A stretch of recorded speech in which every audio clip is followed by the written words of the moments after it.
Bonjour et bienvenue dans cette vidéo. J'aborderai le prélèvement de la matière minérale nécessaire à la production de matière organique chez les végétaux chlorophylliens. Comment les végétaux prélèvent-ils ce dont ils ont besoin pour produire de la matière organique, à savoir du dioxyde de carbone, des sels minéraux et de l'eau? Les feuilles, organes chlorophylliens au contact de l'atmosphère, vont réaliser les échanges gazeux, c'est-à-dire le prélèvement ou le rejet de dioxyde de carbone ou de dioxygène. En effet, on constate la présence de petites structures constituées de deux cellules au niveau de l'épiderme, c'est-à-dire de la peau d'une feuille observée au microscope. Ces cellules délimitent une ouverture que l'on peut voir sur cette observation microscopique ici ou ici.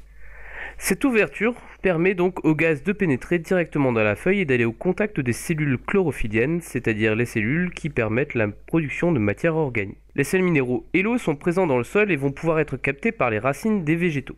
En effet, ces racines sont munies de poils absorbants, c'est-à-dire de prolongements cellulaires, de prolongements de certaines cellules de la racine, comme on peut l'observer ici au microscope.